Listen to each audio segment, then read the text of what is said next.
আসসালামু আলাইকুম হ্যালো শিক্ষার্থীরা, তোমরা সবাই কেমন আছো? এরপর আলোচনা করব ক্লাস 4 ইংলিশ বই পেজ নাম্বার 64। পেজ নাম্বার 64 এখানে আছে দেখো ইউনিট 32। ইউনিট মানে অধ্যায় 32 মানে 32, অধ্যায় 32। এখানে আছে দেখো লেসনস 1 2। লেসনস মানে পাঠসমূহ, 1 2 মানে 1 থেকে 2 পর্যন্ত, পাঠ 1 থেকে 2 পর্যন্ত। এখানে আছে দেখো ডেজ অফ দ্য উইক, সপ্তাহের ছুটির দিন। এই অধ্যায়টির নাম হচ্ছে ডেজ অফ দ্য উইক। এখানে এত বলতেছে দেখো look listen and say. Look মানে দেখো বা তাকাও, লিসেন অ্যান্ড সে, লিসেন মানে শুনো বা শুনুন, অ্যান্ড মানে এবং, সে মানে বলো। লিসেন অ্যান্ড সে, শুনো এবং বলো। প্রথম আমাদেরকে শুনতে বলতেছে, এরপর বলতে বলতেছে, এরপর এখানে বলতেছে রিড, পড়ো। আমরা এখানে দেখতে পাচ্ছি দেখো জানুয়ারি 2025, এটা হচ্ছে জানুয়ারি ক্যালেন্ডার 2025 সালে। এখানে আছে দেখো Sunday, Monday, Tuesday, Wednesday, Thursday, Friday, Saturday. জানুয়ারির 1 তারিখ শুরু হয়েছে কিবারে? ওয়েনেসডে। আমরা এখানে দেখতে পাচ্ছি দেখো ওয়েনেসডে, জানুয়ারির 1 তারিখ শুরু হয়েছে ওয়েনেসডে। এখানে আমরা দেখতে পাচ্ছি দেখো ফ্রাইডে। ফ্রাইডে এখানে 3 তারিখ, 10 তারিখ, 17 তারিখ, 24 তারিখ, 31 তারিখ, এগুলো হচ্ছে বন্ধ। এরপর এখানে আছে দেখো স্যাটারডে 4 তারিখ, 11 তারিখ, 18 তারিখ, এগুলো হচ্ছে কি বন্ধ, এগুলো হচ্ছে সরকারি বন্ধ। তাহলে শিক্ষার্থীরা তোমরা এই ক্যালেন্ডারটি ভালো করে দেখে নিবে। এখানে বিতে আছে দেখো পেয়ার ওয়ার্ক। পেয়ার ওয়ার্ক মানে জোড়া জোড়া কাজ।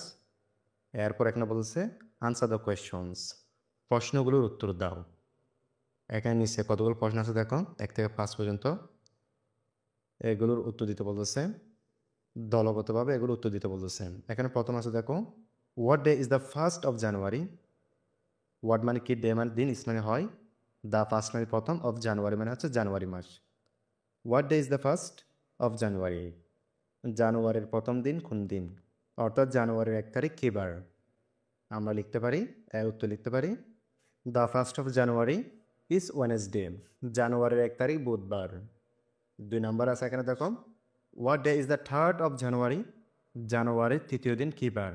এর উত্তর আমরা লিখতে পারি the 3rd of January is Friday, জানুয়ারির 3য় দিন ফ্রাইডে, অর্থাৎ জানুয়ারির 3য় দিন শুক্রবার। 3 নম্বর এখানে আছে দেখো how many Mondays are there in the month. How many মানে কতগুলো, মানডেজ মানে সোমবার, আর মানে হয়, দেয়ার মানে সেখানে, ইন মানে মধ্যে, দ্য মান্থ মানে হচ্ছে মাস। এখানে বলতেছে how many Mondays are there in the month, মাসটিতে কতগুলো সোমবার আছে।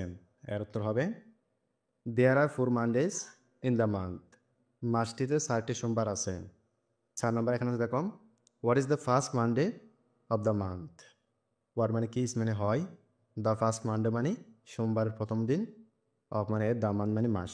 এখানে বলতেছে what is the first Monday of the month, মাসটির প্রথম সোমবার কত তারিখ। এর উত্তর হবে the first Monday of the month is 6 January, মাসটির প্রথম সোমবার হলো 6 তারিখ। এখানে 5 নম্বর আছে how many weekends are there in the month. How many মানে কতগুলো, উইকেন্ডস মানে সপ্তাহ, আর মানে হয়, দেয়ার মানে সেখানে, ইন মানে মধ্যে, দ্য মান্থ মানে মাস।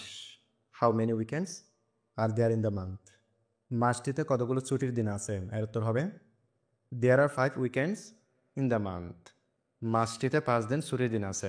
তাহলে শিক্ষার্থীরা তোমরা এগুলো ভালোভাবে দেখে নিবা। সিতে বলতেছে রাইট টুডেজ ডেট, আজকের তারিখটি লিখো, tomorrow's date and yesterday's date in your exercise book. তোমার অনুশীলন বই থেকে আগামীকাল এবং গতকালের তারিখ লিখো, অর্থাৎ অনুশীলন খাতা লিখতে বলতেছে, আগামীকালের তারিখ লিখতে বলতেছে এবং গতকালের তারিখ লিখতে বলতেছে। তাহলে শিক্ষার্থীরা তোমরা এগুলো ভালোভাবে দেখে নেবা।